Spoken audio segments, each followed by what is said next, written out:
खांसी की आवाज से ही पकड़ में आएगा कोरोना। देश में चल रही है रिसर्च।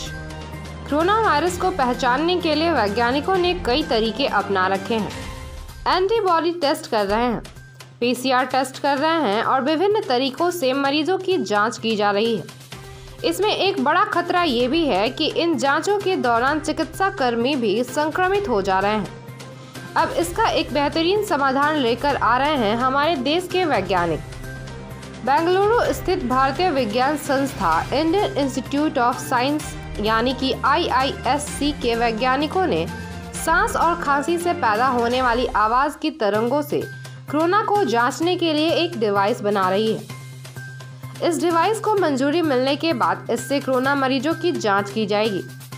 इस उपकरण की मदद से जांच करने वाले स्वास्थ्य कर्मियों को संक्रमण का खतरा कम होगा।